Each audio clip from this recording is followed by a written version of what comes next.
Comic book movies have been around in the public eye for the better part of 5 decades, for better or for worse, starting with Christopher Reeve's brightly colored Superman films in the late 1970s and the evenly divisive Tim Burton Joe Schumacher era of Batman in the 1980s, all the way up to Marvel's Avengers Endgame in 2019. Yet one thing has largely remained consistent throughout the years.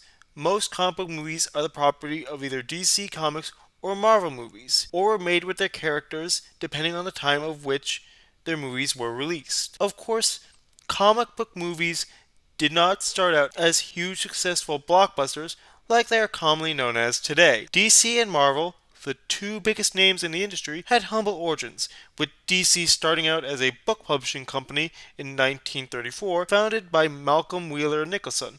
But it wasn't until 1939, with the creation of Superman, that DC would become well known, followed by the even more successful Batman later that year.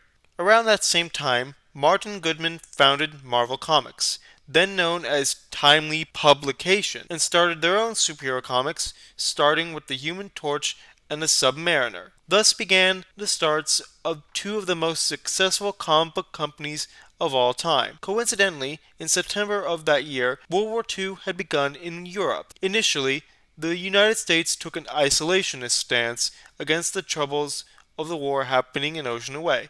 But the unprovoked attack by the Japanese on Pearl Harbor changed that. The US entered the war effort, and comic books began to be used as propaganda. The effort to win the war went hand in hand with comics. The main focus of comics during that period was to sell war bonds. Most comics used their superheroes to prove their patriotism during the war. Covers of comic books during this time usually had graphics urging customers to invest in war bonds. Comic books went the extra mile when supporting the propaganda movement. Publishers often transformed superheroes to fit the ideal patriotic character. In a way, the comics helped unify the nation as heroes on the page supported the real-life soldiers fighting the war, boosting their popularity. Sadly, this popularity would not last, with interest in the genre waning after the war, leading to the end of what became known as the Golden Age of comics. It wouldn't be for another 10 years that the superhero genre found a revival in the Silver Age, which could be seen as the real start of the rivalry, as many of the ideas in superheroes began to imitate each other, such as DC creating the first official team of superheroes in the Justice League in 1960, with Marvel Comics following suit in 1963 with the Avengers. This rivalry seemed big enough as it was, with DC seemingly firmly in the lead in terms of ideas and getting head starts. But the true test in reaching a wider audience came in 1978 with the release of Superman in theaters. Serials had already been produced in the years following the popularity of comic books, but Superman was the first big-budget feature film surrounding a comic book character.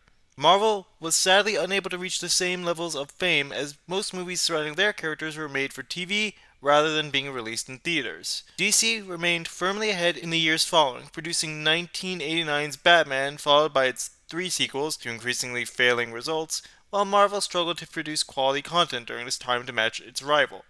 Sadly, by the time the 1990s rolled around, the comic book industry had started to collapse, despite the few animated series based on popular comic book characters being made at this time. And of the two juggernaut companies, Marvel took the biggest hit, going into near bankruptcy thanks to a chain of business decisions that began in the late 1980s. In 1995, it was finally decided to get the biggest characters in Marvel on the big screen. However, to do this, Marvel was forced to part with a majority of its characters' film rights in order to make some money. While DC struggled to pick up the pieces in 1997 with the critical failure of Batman and Robin, the first Marvel-based comic book movie was released with Blade in 1998. This followed by the X-Men film series in 2000, and the Spider-Man film series in 2002. This rings hollow, however, as these films, while based on Marvel characters and were huge successes, were not produced by Marvel and therefore not a complete win for them. This would change in 2008. By this time, DC had experienced a resurgence in film with 2005's Batman Begins, and its sequel, The Dark Knight. The Dark Knight eventually became one of the most successful films of all time, both as a film and a comic book movie. While this was followed by the equally successful final film in the trilogy, The Dark Knight Rises, DC would, for the first time in its long history,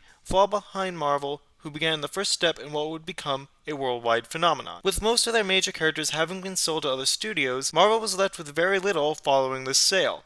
but the company wanted to get in on the action that DC and other movie studios were finding success in. Unfortunately, with their biggest characters having found success in films, Marvel was left with its less than known characters that they still own the rights to, or were given back following failure at development into movies of their own at said studios. One of these characters was Iron Man, who became the make it or break it character from Marvel. Thanks to Marvel's efforts, they were indeed rewarded.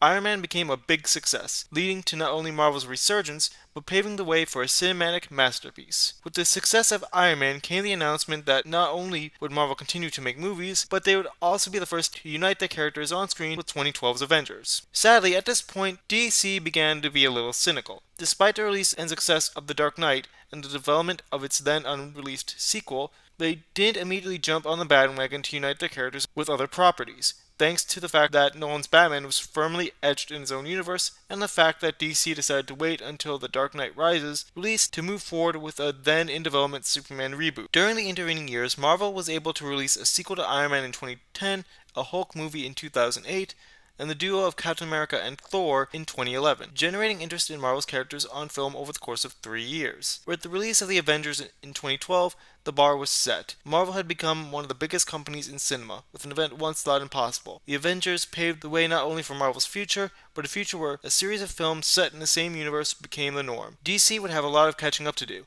Their universe wouldn't even get off the ground until the following year, and unfortunately, while successful, Man of Steel landed with a thud compared to Marvel's Iron Man. Undeterred, DC announced a sequel to Man of Steel, with Batman included, in what became Batman v Superman: Dawn of Justice. Sadly, by trying to play catch-up to Marvel, who released a similar movie with Captain America Civil War, Dawn of Justice failed to deliver on its promise of being a great start to a DC cinematic universe, compared to Marvel's successful expansion of its own universe, which was fully cemented by the time of Civil War's release. This key difference highlights the fact that Marvel already had a good grip on its cinematic universe, while DC was still struggling to find its footing amidst Marvel's reign. While both movies were overstuffed with characters, most of the heroes in Civil War were already known to the public and were continuing their stories, while Dawn of Justice tried to introduce too many elements in one movie in an attempt to franchise build. DC would finally build its team with 2017's Justice League, but due to the hasty introduction of its characters, including a rather dull villain and a majority of its team members, there is very little reason to care about these characters' stories on screen compared to Marvel, who invested in their characters rather than attempt to sell them on brand name alone, resulting in Justice League paling in comparison to not only the Avengers, but even in comparison to Marvel's smaller scale movies focusing on one character. Unfortunately for DC, 2019 served as the biggest blow to their rivalry to Marvel. In 2018, Avengers Infinity War had made $2 billion at the box office, a feat that DC has not yet accomplished, but the sequel,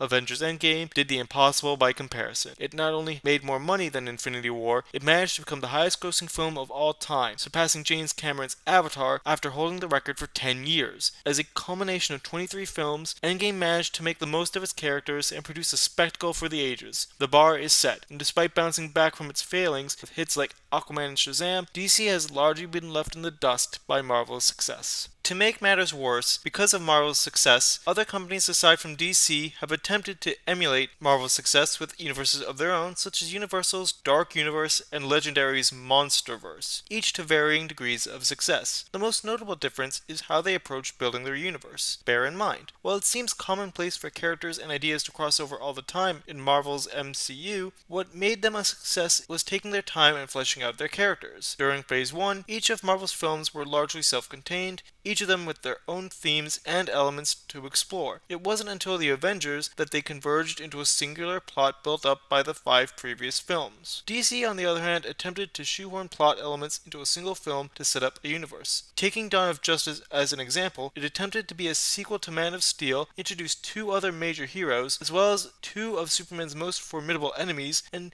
be a prequel to the Justice League all at once. The difference is clear.